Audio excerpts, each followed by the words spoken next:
shqiptar, duhet shtroj pyetjen se si ka mundësi që qeveria shqiptare hesht, teksa një shtetas shqiptar, Baki Goxha, i është marrë peng në shkelje të gjitha drejtave ndërkombëtare, në ujëra ndërkombëtare, së bashku me 10 aktivistë të tjerë nga mbar Evropa, duke çuar ndihmë humanitare në Gaza.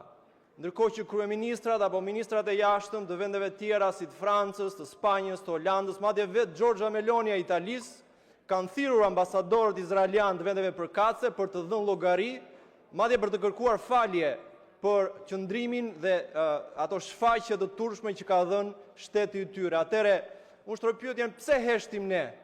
Pse heshni ju të nderuar kolegë për faktin që një shtetas shqiptar është marrë peng nga një regjim gjenocidial dhe mbahet në kampe torturash nga ministri fashist Ben Gvir?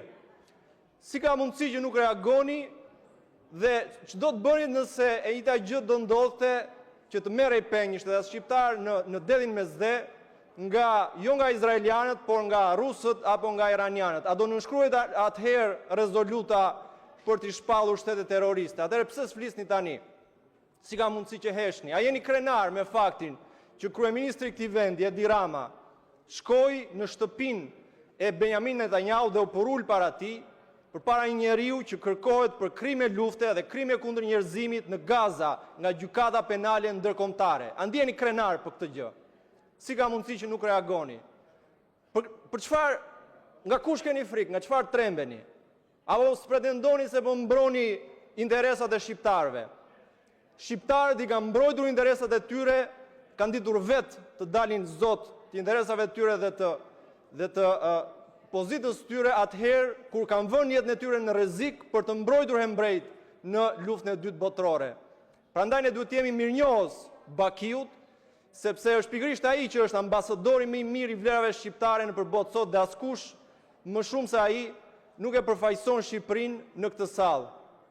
Kështu që nuk mjafton që të kërkojmë me kortezi nga qeveria izraeliane se çfarë po ndodh me të, por duhet që qeveria shqiptare dhe ministri i jashtëm shqiptar të thrasë menjëherë ambasadorin izraelian dhe ta vërë atë përpara përgjegjësisë, ta detyroj të mbajë përgjegjësi, të kërkojë falje për krimet që po ndodhin në Gaza dhe për trajtimin që i ka bërë shtetasit shqiptar.